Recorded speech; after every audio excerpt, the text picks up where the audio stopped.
எங்களோட இந்த தடவை நெல்லிக்காய் விளைஞ்சுது, அதில் வந்து ஸ்குவாஷ் அது பண்ணுறோம். இது ஹெர்பல், இது வந்து அப்படியே போட்டு எடுக்கிறது. இது எங்கள் ஊரில் அரிஷ்டோ அப்படி சொல்லுவோம். அது எனக்கு நிறைய மூவ்மெண்ட் ஆகிற ஒரு இது. அதுலேயே சர்க்கரை போட்ட ஒரு ஜாம், கரும்பு சர்க்கரையில் ஒரு ஜாம் பண்ணியிருக்கேன். மஞ்சள் மால்ட்டா பாருங்க, மஞ்சள்ல மால்ட் பண்ணி விற்கிறாங்களா பாருங்க, வித்தியாசமா இருக்கு. அதாவது இந்த 9 பேட்ச்ல யாருமே மஞ்சள் மால்ட் கொண்டு வரல. நெல்லிக்காய் ஊறுகாய், இது இல்லாமல் நெல்லிக்காயில் குல்கந்து பண்ணுவேன், அப்புறம் கேண்டி பண்ணுவேன். நெல்லிக்காயோட ஐட்டம் இது இல்லாமல் எங்கள் சீசனில் என்னெல்லாம் முள் சீத்தா விளையும், அது ஜூஸ் பண்ணுவோம். ஃபேஷன் ஃப்ரூட் விளையும், அதையும் ஜூஸ் பண்ணுவோம். இப்போ நேந்திரம் போட்டிருக்கோம், அதனால வாழைப்பூ ஊறுகாய், வாழைப்பூ மால்ட்டு, அது பவுட்ரு.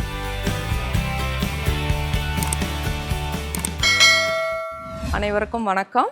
ஸ்ருதி ஹெர்பல் லேபரட்டரிஸ்லேருந்து ஆண்டாள் ஆழ்வாசுவாமி. இந்த வருஷம் நம்ம சில்வர் ஜூப்ளியை மிக சிறப்பாக செலிப்ரேட் பண்ணிகிட்டு இருக்கோம். இன்றைக்கி 10வது பேட்ச் பாருங்களேன். 9 பேட்ச் சிங்கிள் டிஜிட்டில் இருந்தது, 10வது பேட்ச் டபுள் டிஜிட்டுக்கு வந்துருச்சு இல்லையா? ஒரு 1ஓட 0 சேரும்போது அதனுடைய வேல்யூ பாருங்கள் எவ்வளோ பெருசாக இருக்குன்னு. இன்றைக்கி வந்திருக்க ஆண்டர்பிரினருக்கெல்லாம் நான் அவங்கள ரொம்ப ஹாப்பியாக வரவேற்கிறேன். சரிங்களா? இன்றைக்கி இந்த 10வது பேட்சில் நம்ம யாரை அறிமுகப்படுத்துகிறோன்னு பார்த்தீங்கன்னா, தமிழ்நாடெல்லாம் தாண்டி என்ன பக்கத்து ஸ்டேட்லேருந்து, நமக்கு பக்கம்னு சொல்கிறோம், ஆனால் அவங்க பாருங்கள் பாலக்காட்டிலேருந்து பேச வந்திருக்காங்க. செல்வின்றவங்க அவங்க ப்ராடக்டை பற்றி சொல்ல போகிறாங்க, நம்ம கேட்கலாம். என் பேர் செல்வி மேத்யூ. நான் பாலக்காடில் இருந்து வந்திருக்கேன். எங்களை பாலக்காட்டில் எருத்தேன்பதிங்கிற ஒரு கிராமம். மெயினாக நான் சொல்ல ஆசைப்படுறது, நான் ஒரு இயற்கை விவசாயி. என்னுடைய சில ஹெல்த் இஷ்யூஸ்க்கு வேண்டி எங்களுடைய தோட்டத்தை நாங்கள் இயற்கையாக மாற்றி இயற்கை விவசாயம் பண்ணிகிட்ருக்கோம். இதில் நடந்த ஒரு சம்பவத்தை சொல்லிவிட்டு நான் ஏன் வந்தேங்கிறத சொல்லிவிட்டு அடுத்து நான் தொடங்குறேன். நாங்கள் ஒரு 3 இயர்ஸ் ஆச்சு விவசாயத்துக்கு வந்த வருஷம் மாங்காய், இந்த தேங்காய் எல்லாம் நான் கொஞ்சம் கொடுத்துருப்பேன். கொஞ்சம் அதிகமானதுக்கப்புறம் என்ன பண்ணுறது தெரியல சொல்லிட்டு வியாபாரியை கூப்பிட்டு கொடுத்தோம். ஆனால் அவர் என்ன பண்ணுறாரு, பழுக்கிறதுக்கு முன்னாடி அந்த பழங்களெல்லாம் பறிக்கிட்டு இருந்தார். அப்போ நான் கேட்டேன், ஊறுகாய் போடுறீங்களா அப்படின்னு. இல்லை மேடம், இது நாளைக்கு மஞ்சளாகி சேலுக்கு போயிடும் அப்படின்னாரு. அது கேட்டோன்னே ஒரு மாதிரி ரொம்ப டென்ஷன் ஆகிடுச்சு. இவ்வளோ கஷ்டப்பட்டு நம்ம பண்ணிட்டோம், அது வேஸ்ட்டாக யாருக்கோ போகும்பொழுது பிரயோஜனமற்றதாக போகுதே அப்படின்னு நினச்சிட்டு ரொம்ப ஒரு சங்கடத்தில் இருந்தோம். அதுக்கப்புறம் என்ன பண்ணோம், அவங்களுக்கு கொடுக்காம நாங்கள் அதை எங்கள் மாடுகளுக்கு, கோழிகளுக்கு அந்த மாதிரி போட்டுட்டோம். கொஞ்சம் எங்களுக்கு தேவையானது எடுத்து வச்சுக்கிட்டோம், அந்த மாதிரி பண்ணோம். அப்புறம் என்ன பண்ணோம், நான் இதுக்கு என்ன பண்ணலாம், வேல்யூ ஆடட் பண்ணலாம் அப்படின்னு சொல்லி தேடிட்டு இருக்கும்பொழுது எங்கள் கேரளாவிலேருந்து ஒரு யூனிவர்சிட்டியில் பாலக்காடு பாலிடெக்னிக், அதில் சென்ட்ரல் கவர்மெண்டோட சர்டிஃபிகேட் கோர்ஸ் நடந்துச்சு, 4 months கோர்ஸ். அதில் நம்ம ப்ராடக்ட் எல்லாமே வேல்யூ ஆட் பண்ணி விற்க முடியும் அப்படிங்கிற ஒரு கோர்ஸ் போய் படிக்க முடிஞ்சுது. அது மூலமாக என்னுடைய ப்ராடக்ட் எங்கள் விவசாயத்தில் என்னெல்லாம் விளையுதோ மேக்ஸிமம் ஃபஸ்ட்டு அதுக்கெல்லாம் தான் ப்ரிஃபரன்ஸ், அதுக்கப்புறம் தேவைப்படுறதுக்கு மட்டும் தான் ப்ரிஃபரன்ஸ் கொடுப்போம். இப்போ எங்களோட இந்த தடவை நெல்லிக்காய் விளைஞ்சுது, அதில் ஸ்குவாஷ் அது பண்ணுறோம். இது ஹெர்பல், இது அப்படியே போட்டு எடுக்கிறது. இது எங்கள் ஊரில் அரிஷ்டோ அப்படி சொல்லுவோம். அது எனக்கு நிறைய மூவ்மெண்ட் ஆகிற ஒரு இது. அதுலேயே சர்க்கரை போட்ட ஒரு ஜாம், கரும்பு சர்க்கரையில் ஒரு ஜாம் பண்ணியிருக்கேன். அப்புறம் நெல்லிக்காய் ஊறுகாய், இது இல்லாமல் நெல்லிக்காயில் குல்கந்து பண்ணுவேன், அப்புறம் கேண்டி பண்ணுவேன். நெல்லிக்காயோட ஐட்டம் இவ்வளவுதான் எங்களோடது. அடுத்தது எங்களோட ப்ராடக்ட் மாங்காயில் இப்போ ஸ்குவாஷ் ஆகலை, ஏன்னா பழுக்கலை. அதனால அதில் 2 டைப் ஊறுகாய் இப்போ போட்டு வந்திருக்கேன். ஒன்று ஆவக்காய் அப்படியே நேச்சுரலாக பச்சையாக ராவாக போட்டிருக்கிறது. இது எங்கள் கேரளா ஸ்டைலில் ஊறுகாவாக போட்டிருக்கிறேன். அதுக்கப்புறம் எங்கள்கிட்ட தேங்காய் எண்ணெய் எங்களோட தோப்புலேருந்து இருக்குது, அதிலிருந்து பண்ணுறோம். நெய் எங்கள் மாட்டிலேருந்து எடுத்து பண்ணுறோம். ரெண்டாவது பார்த்திங்கன்னா, இது துளசி எங்கள் காட்டிலேருந்து கிடைக்கிறது, அதில் நான் ஜூஸ் மாதிரி பண்ணுறேன்.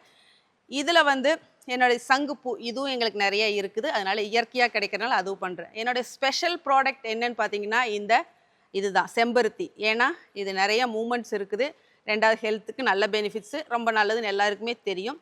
அது மட்டும் இல்லாமல் இது ஏன் எடுத்து பண்ணேன்னா 12 மாதம் இது எனக்கு கிடைக்கும். பாக்கி ப்ராடக்ட் எல்லாம் எனக்கு அந்தந்த சீசன்ஸ்க்கு மட்டும்தான் கிடைக்கும். இந்த செம்பருத்தி பூ எனக்கு எப்பொழுதுமே கிடைக்கும். இதுக்கு வேண்டி இப்போ நிறைய பதிகம் போட்டு வளர்த்திட்ருக்கேன், ஏன்னா இது நிறைய ஆர்டர்ஸ் வருது. அது இல்லாமல் இந்த தடவை ஒரு ஸ்பெஷலாக ஒன்று பண்ணியிருக்கேன், மஞ்சளில் மால்ட்டு பண்ணியிருக்கேன். ஏன்னா எங்கள் காட்டிலேருந்து எடுத்தோம், அப்போ அதையும் மால்ட்டாக பண்ணியிருக்கேன். அடுத்து அதில் ஊறுகாய் பண்ணலான்னு பிளான் பண்ணியிருக்கோம். இது இல்லாமல் எங்கள் சீசனில் என்னெல்லாம் முள் சீத்தா விளையும், அது ஜூஸ் பண்ணுவோம். ஃபேஷன் ஃப்ரூட் விளையும், அதையும் ஜூஸ் பண்ணுவோம். என்னெல்லாம் எங்களுக்கு கிடைக்குதோ அதையெல்லாம். அடுத்து இப்போ நேந்திரம் போட்டிருக்கோம், அதனால் வாழைப்பூ ஊறுகாய், வாழைப்பூ மால்ட்டு, அது பவுட்ரு, சிப்ஸ் எல்லாம் பண்ணணும்னு பிளான் பண்ணிகிட்ருக்கோம். நான் ஒரு கேன்சர் சர்வையர், 10 years ஆச்சு. இப்போ நான் நல்லா இருக்கேன். ஆனால் எனக்கு வந்த புதுசில் எங்கள் வீட்டில் எல்லாருமே பயந்துட்டாங்க, நான் என்ன ஆவேன் அப்படிங்கிற மாதிரி. ரொம்ப பாசமுள்ள ஒரு குடும்பம், என் மாமனார் வீடா சரி, எங்கள் வீட்லேயும் சரி, அந்தளவு பாசமுள்ள ஒரு குடும்பத்தில் நான் இது வரைக்கும் வளர்ந்துட்டு இருக்கேன். அப்போது அதுக்கப்புறம் தான் இந்த தேடலெல்லாம் வந்துச்சு. அது வரைக்கும் நார்மல் லைஃப்பில் நம்ம எப்படி பண்ணுவோமோ அதே மாதிரி வாழ்ந்துட்டு இருந்தோம். எதனால இப்படி வந்துச்சுன்னு கேட்டால் யாருக்குமே ஆன்சர், ஒவ்வொருத்தரும் ஒவ்வொரு ஆன்சர் சொல்லுவாங்க. டாக்டர்ஸ்ட்ட இப்போ சிஎம்சியில் தான் நான் இருந்தேன். அப்போ ஒவ்வொரு டாக்டர்ஸ் ஒவ்வொரு ஆன்சர் பண்ணுவாங்க. அதுக்கப்புறம் அந்த டைம் நிறைய ஒரு 9 மாதம் ஹாஸ்பிட்டல் வீடு இப்படியே இருந்தனால நிறைய டைம் கிடச்சிது. அப்போ தான் இந்த தேடல் என்ன எதனால வருதுன்னு தேடி நம்ம சாப்பிட்ற ஃபுட்டு, நம்ம அனுபவிக்கிற இந்த மாதிரி பாடுகள் எல்லாம் இருக்கிறனால தான்ற அதில் இருந்தால் இயற்கையை தேடி நாங்கள் விவசாயத்துக்கே வந்தோம். கொஞ்சம் கொஞ்சமாக அப்படி விவசாயத்துக்கு வந்து இப்போ நான் டெய்லி பார்த்தீங்கன்னா மஞ்சளும் தேங்காயும் சாப்பிடுவேன். மார்னிங் காலையில் சில டைம் பிரேக்ஃபாஸ்ட்டாகவே அதை தான் சாப்பிடுவேன். அப்போ அப்படி எல்லாருக்கும் கிடைக்கிறதுக்கு வாய்ப்பு இல்லை. சில டைம் இந்த மஞ்சள் வந்து ஒரு பீரியட்ஸை ஒரு ஜனவரி டு ஏப்ரல் தான் கிடைக்கும். அதுக்கப்புறம் பசு மஞ்சள் கிடைக்கிறதுக்கு வாய்ப்பு இல்லை. அப்போ என்ன பண்ணலான்னு சொல்லி இந்த 1 மாதத்துக்கு முன்னாடி நான் தயாரிச்சது தான் இந்த மஞ்சள் மால்ட்டு. இது சாப்பிடும் பொழுது நல்லா தூக்கம் வருது. உண்மையாக சொல்லுவோம், தூக்கம் நல்லா வருது. அது மாத்திரம் இல்லை, எங்களுக்கு வந்து சாப்பிடும்போது ஒரு எனர்ஜெட்டிக் வருது இது சாப்பிடும் பொழுது. இதில் மஞ்சள், குருமிளகு, திப்பிலி அந்த மாதிரி எல்லாம் சேர்த்து இந்த மாதிரி எங்கள்கிட்ட இருக்கிறத அப்படியே தூக்கி கொடுக்காம ஒரு நல்ல மதிப்பு கூட்டி நல்ல பொருளாக எல்லாருக்கும் கொடுக்கணும்னு ஆசைப்படுறோம். எங்களுக்கு இந்த சான்ஸ் இந்த மேடம் கொடுத்துருக்காங்க. இங்கே வந்து சொல்லும் பொழுது நிறைய பேருக்கு எங்கள் இது மூலமாக நாங்கள் கிராமத்தில் செய்கிறனால வெளியே தெரியற வாய்ப்பு இல்லை. இப்போ மேடம் கொடுத்துருக்க சான்ஸ் மூலமாக எங்களையும் வெளியே தெரிவிக்கிறதுக்கு ஒரு வாய்ப்பு கிடைச்சிருக்காங்க. நன்றி. உங்கள் ப்ராடக்ட் எல்லாம் ரொம்ப நல்லா இருந்துச்சு மேம். ரொம்ப இயற்கையாக இருக்குது எல்லாமே கேட்குறதுக்கு. இப்போ இந்த ஹைபிஸ்கஸ் ஸ்குவாஷ் பற்றி சொல்லுங்கள். இதுக்கு ப்ரிசர்வேட்டிவ் போட்டிருக்கீங்களா? ஃபார் எக்ஸாம்பிள் சோடியம் பென்சோயிட் அது மாதிரி இது போட்டிருக்கீங்களா? லைஃப் ஸ்பேன் எவ்வளோ நாள் இருக்கும்? ஹோல்சேலாக கொடுப்பீங்களா? அது மாதிரி உங்களுக்கு சொல்லுங்கள். ரீட்டெயிலாக கொடுப்பீங்களா, ஹோல்சேலாக கொடுப்பீங்களா அப்படிங்கிறது. இப்போ இவங்க கேட்ட கொஸ்டின் வந்து நமக்கு வந்து பொதுவாக எல்லாருக்குமே தோன்ற ஒரு காரியம்தான். ப்ரிசர்வேட்டிவ் சேர்க்காம பண்ணுவீங்களான்னு. கட்டாயம் பண்ணலாம், ஆனால் அது அந்த டைமே யூஸ் பண்ணும். 24 ஹவர்ஸ் இல்லாட்டி ஒரு 2 டேஸ்க்கு மேலே நம்ம வைக்க முடியாது. அதனால் கவர்மெண்ட் அலோட் கொடுத்துருக்கிற ஃபுட்டுக்கு எவ்வளோ கொடுத்துருக்காங்களோ அந்த ப்ரிசர்வேட்டிவ் இதில் ஆட் பண்ணுவோம்.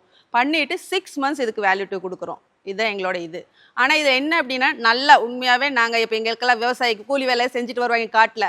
அவங்களுக்கு அந்த மத்தியானம் வரும் பொழுது இந்த வரக்காப்பி அப்படியெல்லாம் கொடுக்காம இதில் ஒரு கிளாஸ் ஊற்றி குடிச்சுன்னா அதே எனர்ஜியில் போய் அவங்களால அடுத்த வேலை செய்ய முடியும். அதனால எங்கள் காட்டில் வேலை செய்கிறவங்களுக்குலாம் எங்களோட ஜூஸ் தான் மேக்ஸிமம். அவங்களே கேட்பாங்க, அவங்களுக்கு என்ன சளி இருந்துச்சுன்னா அப்படி துளசி ஜூஸ் கொடுங்க, அந்த மாதிரி அவங்களுக்கு எது தேவையோ என்னென்ன பண்ணுறது அவங்களுக்கு தெரியும். அவங்க கேட்டு வாங்கி எடுத்துக்குவாங்க. எப்படி மேம் 1:4 ரேஷியோவில் வாட்டர் மிக்ஸ் பண்ணிக்கிங்களா? எப்படி 1:3 வாட்டர் மிக்ஸ் பண்ணிக்கிங்க? வேறு எதுவுமே இதில் வேண்டாம். இது மட்டும் தண்ணி மட்டும் இருந்தால் போதும். எங்கே வேணாலும் கொண்டு போய் குடிச்சிக்கலாம். மிக சிறப்பாக பேசுனீங்கம்மா செல்வி. நீங்கள் வந்து நெய்யை பற்றி சொன்னீங்க. நீங்கள் உங்கள் வீட்டில் இருக்கிற மாடுல வச்சு நெய் எடுக்கிறீங்களா, இல்லைன்னா நீங்கள் வந்து வெண்ணெய் வாங்கி காய்ச்சி கொடுக்குறீங்களா? இல்லை மேடம், எனக்கு ஒரு 10 மாடு இருக்குது. எங்கள் வீட்டுக்கு என் அண்ணா வீடு, அம்மா வீடு, அப்புறம் எங்கள் வீடு, அப்படி 3 வீட்டுக்கு ஒரு 5 லிட்டர் பால் டெய்லி நாங்கள் யூஸ் பண்ணுவோம். அப்போ அதில் இருக்கிற ஆடை எடுத்து நிறைய குவான்டிட்டியெல்லாம் நெய் கொடுக்க முடியாது. கூடி போனால் ஒரு மாதத்துக்கு ஒரு 4 லிட்டர் அவ்வளோதான் எங்களுக்கு நெய் இருக்கும். அவ்வளோதான் கொடுப்பீங்க இல்லையா? அப்புறம் தேங்காய் எண்ணெய் பற்றியும் சொன்னீங்க. கேரளானா தேங்காய் எண்ணெய் தான் ஸ்பெஷல் இல்லையா? தேங்காய் எண்ணெய் ரொம்ப இது உள்ள சாப்பிடலாமாம்மா? இப்போல்லாம் நான் வந்து டெய்லி இது ஊற்றி தான் வாய் கொப்பளிப்பேன். ஒரு 20 மினிட்ஸ் இது வச்சு. ஏன்னா நேச்சுரலாக விளையிற தேங்காய் நாங்களாக காய வச்சு அதை அப்படியே சல்ஃபர் எதுவுமே மிக்ஸ் பண்ண மாட்டோம். ஆட்டி வாய் கொப்பளிக்கிறது வேற, நான் உள்ள குடிக்கலாமான்னு கேட்டேன். மேடம் வாய்க்கொள்ளி எப்படி உள்ளே போகுது. ஏன்னா இப்போ பேலியோ டயட் இருக்கவங்கலாம் காலையில் எழுந்திரிச்சு 2 ஸ்பூன் தேங்காய் எண்ணெய் குடிப்பாங்க. அதனால கேட்டேன் நான். ஓகே, மிக சிறப்பாக பண்ணியிருக்கீங்கம்மா. அப்புறம் இது என்னதுமா, தொக்கா? இல்லை மேம், நெல்லிக்காயில் ஜாமு நாட்டு சக்கரை போட்டு. நெல்லிக்காயில் ஜாம் நாட்டு சக்கரை போட்டு ஏதாவது ஒன்று சாப்பிட கொடுங்களேன் எங்களுக்கு. என்ன ஏதாவது ஒன்று கொடுங்க, எல்லாருக்கும் கொடுங்க. பாருங்க, அவங்க கூஸ்பெரி ஜாம் அப்படின்னு கொண்டு வந்திருக்காங்க. அதாவது நெல்லிக்காயில் ஜாம் கொண்டு வந்திருக்காங்க. நான் டேஸ்ட் பார்க்குறேன்னு சொல்லி கேட்டேன். டேஸ்ட் பாருங்கன்னு சொன்னாங்க. எனக்கு மட்டும் இல்லை, இங்கே வந்திருக்க எல்லாருக்கும் கொடுக்கணும்னு சொல்லியிருக்கேன். ஓகேங்களா? இது வந்து 200 ருபீஸா? எவ்வளோ கிராம் அது? 500 கிராம் இந்த பாட்டில். இந்த பாட்டில் வந்து 500 கிராம் 200 ருபீஸ்க்கு கொடுக்குறாங்களாம். வேணுன்றவங்க ஆர்டர் பண்ணி வாங்கிக்கோங்க. இவங்களோட நம்பர் வந்து டிஸ்கிரிப்ஷனில் கொடுக்குறோம். நான் இப்போ முதல்ல டேஸ்ட் பார்க்குறேன். முதல்ல டேஸ்ட் பார்க்கணுன்னு தான் எனக்கு தோணுது. அதனால் டேஸ்ட் பார்த்துட்றேன். சரிங்களா?